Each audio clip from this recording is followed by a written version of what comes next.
I've been out snowblowing again today.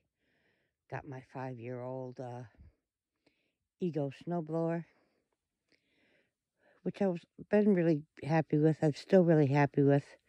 It really works good. But I just found out that Ego has a self-propelled.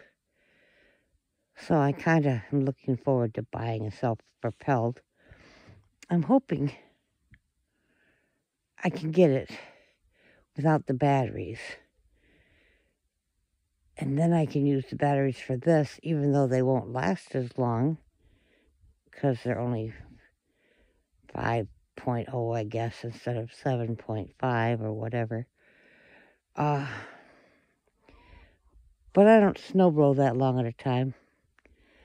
Anyway, so I'm hoping that'll work. I've looked for them a little bit, but I haven't looked very much for them, because I'm not ready to buy. And I'm pretty happy with this one, except they didn't have self-propelled when I bought it 5 years ago.